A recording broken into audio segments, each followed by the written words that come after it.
Pow! Okay. Hey everybody, welcome back to X's4 Podcast. This is the Daily X, where we bring you news, information, and discussions about your favorite Marvel comics, most notably the X-Men. And today I am here with something I am so excited about. I can barely contain myself, right? So I pre-ordered the Marvel Made box for Chris Claremont, and I have been waiting for this thing for months, and I am so excited to open this thing with you guys that I'm gonna do it right here on camera, right? So you guys are gonna get some crazy reactions from. Holy shit! Okay, so you guys are gonna get some fucking wild. Jesus Christ! You guys are gonna get some fucking crazy reactions. Okay, so I'm already really excited about this. Holy shit! Okay, so this is already pretty good. The box is giant and sturdy. I love that it contains everything. It's a really nice way to package it all together. Fuck me. Okay, so so we open it and it has the prestige book inside of book vibe that I love so much. That looks so fucking good all the time, right? Oh wow. I mean, it's got a nice weight to it, right? We have the special book, right, with the recollection of all the stories. It's got this beautiful kind of vinyl old school book feel, right? It comes with a certificate of authenticity signed by Chris and CB, right? And it's limited to only 2,180 units, right? So that's super exciting. And then it comes with the deeper pieces underneath, which is terrific, right? Hold on, I'm getting these all out. This is amazing, right? So it also comes with an advertisement for Marvel Unlimited, which is, NBD, because already have it. But what's pretty cool is you can get the Marvel Insider points for this, which, not a whole reason to spend this much money on anything. But just to celebrate these for a moment, we have the Jean variant, right? My girl right back there, right? My Jean Princess Bear. Gotta represent that Dark Phoenix Bear all the time. I love her so much, right? And so we have our Jean cover. Looks super good, super nice. This is X-Men number 13 variant edition. It looks really good, really clean, right? We have a Marvel Made exclusive Wolverine, right? I really like that it says Marvel Made exclusive across the top, right? Looks really good. We have the Marvel Made exclusive Days of Future Past variant, right? Now, I'm going to open these all up in a moment, but let's get to the special package, right, with the lithos, right? And I'm trying to open everything really carefully because I will, probably cry as an adult man on a video if I messed stuff up, right? So first up, we have the Sal LaRocca. Oh, man, that brightness there, right? Looks incredibly beautiful. Oh man, so we have this brilliant Storm Callisto cover that looks so good, right? Oh man, so good. Oh, dip, right? So Art Adams, Storm as an Asgardian, looking spectacular. Dude, Phil Noto on Dark Phoenix, right? So looks spectacular, right? And these are all numbered. I have 1191 of 2180, right? So, these are my. I don't mean to keep having fucking reactions, right? These are mine, and they have the same number, which I really like, right?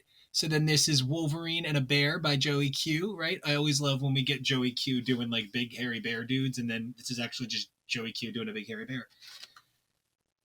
Oh, for my Hellions crew, right? One of the things I love about being a part of this show is that everybody has favorites, right? This gorgeous Inferno print really smacks of everything the Hellions team loves about Hellions right now, right?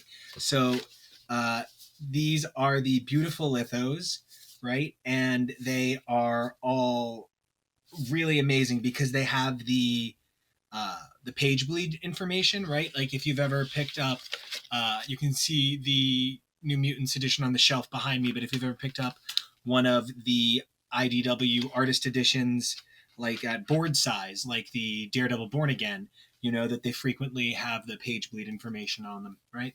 So this looked beautiful. I really like the way it's collected, right? So to take a look at the Days of Future Past, they've got that seal on them, and like there's some part of me that's like, don't do it. Don't do it. Don't open it. Oh no. Why would you? But it's happening. There's no going back. It's fine, right? So this Days of Future Past alternate cover, right? This story is, I believe, this story is one of the reprints, right? This is Wolverine #3 with this spectacular cover, right? So this is from the current run. This is by Ben Percy featuring Vic Bogdanovich, Matthew Wilson, right? I'm sorry, there's Wolverine issue 6 from X of Swords. There's X of Swords chapter 3, Wolverine issue 6, right? So that, oh, and it even has this beautiful back that we can see, right?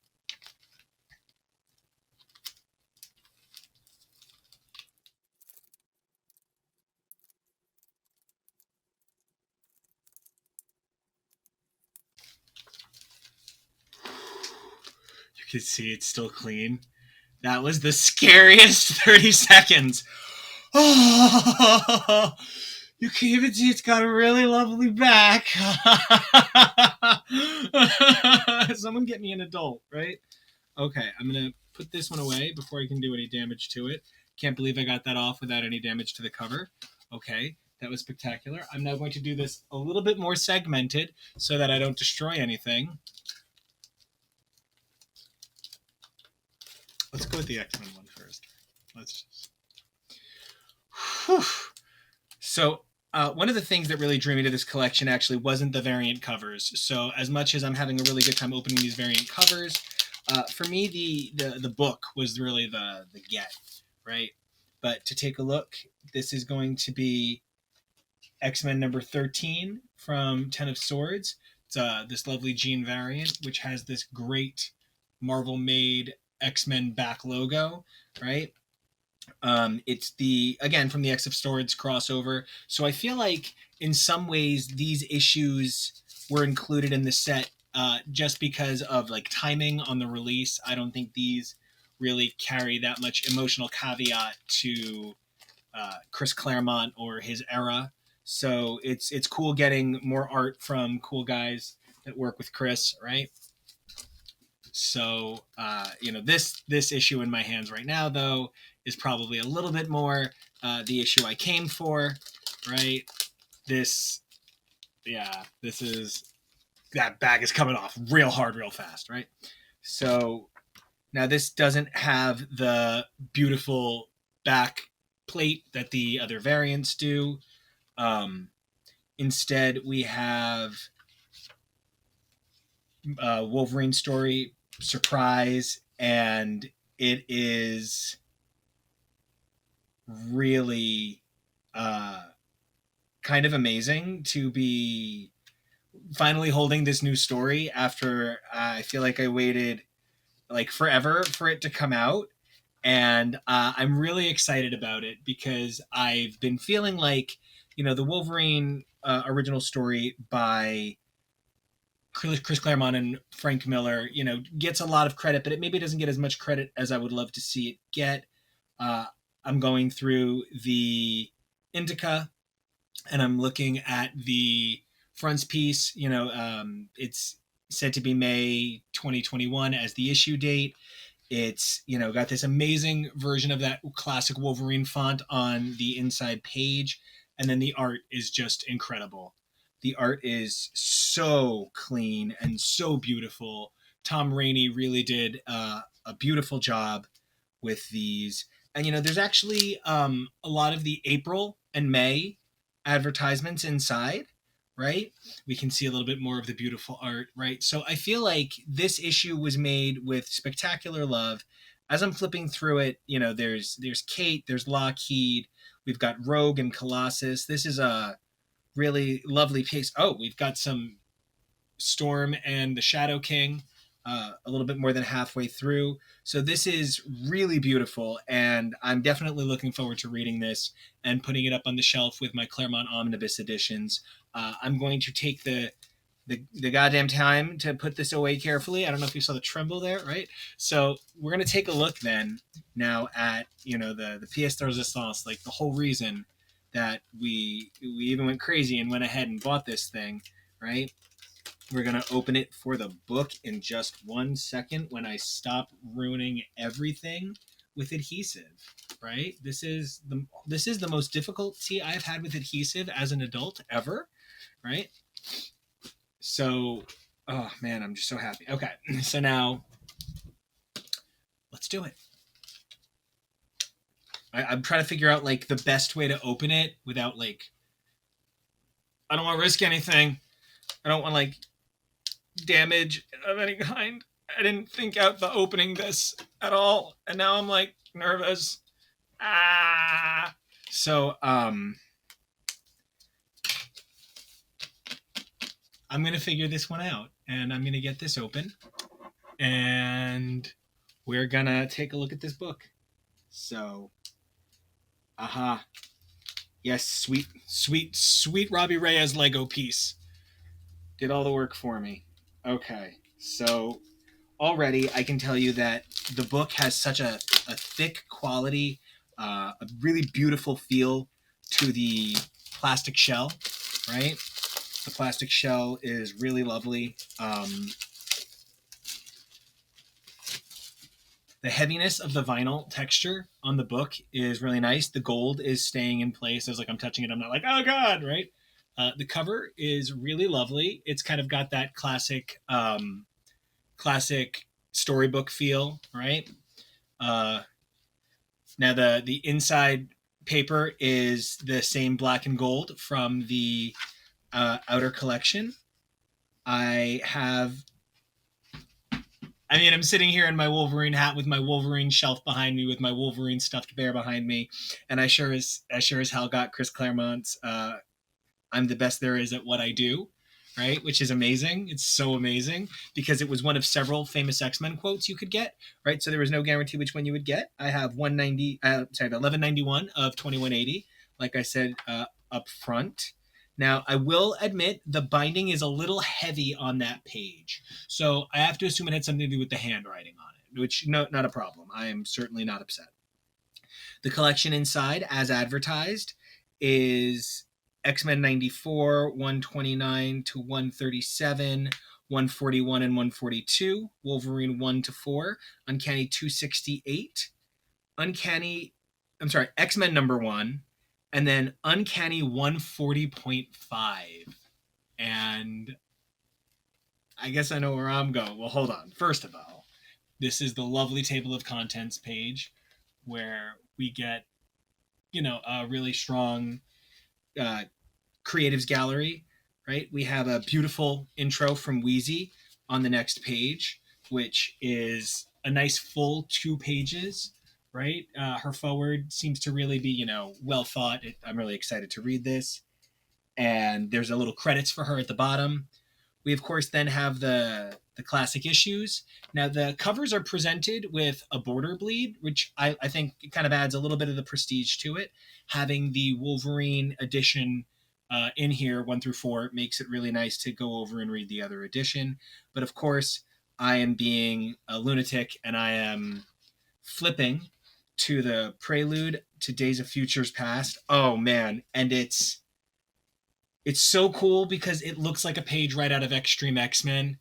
And that's like the fucking dream, right? Wow. It's got really crisp art by LaRocca. It looks really strong. It's got vibes of, like I said, his Extreme X-Men, but it also feels perhaps a little bit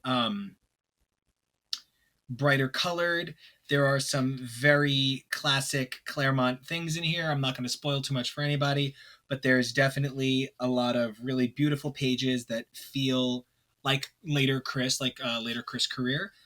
When I get to from the archives, we have the original script for 141 and handwritten notes establishing Days of Future Past.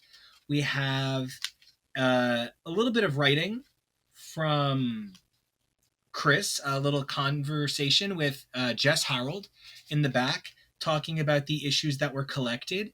All in all, I have to be honest. All in all, this purchase is one that I feel very positively on. Marvel Made was very communicative when I reached out to them to say that I was a little unsure of why the shipment was taking so long. They said to me very calmly, "Hey, pandemic and the canal blockage," and they got back to me right away. It's a giant, beautiful book. I'm really glad that I didn't wind up keeping anything stuck to anything in a way that I would regret for the rest of my life.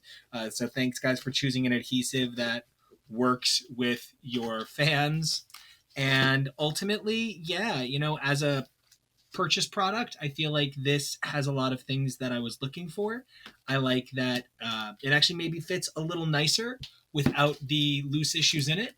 So that's something worth noting when you try to find a place for it up on your shelf. And I guess I would say, guys, that's this Marvel Made. I'm really excited. Thanks for being patient through my first unboxing. I've never done that before. And we hope you guys stick around for more awesome content here on X's4 Podcast.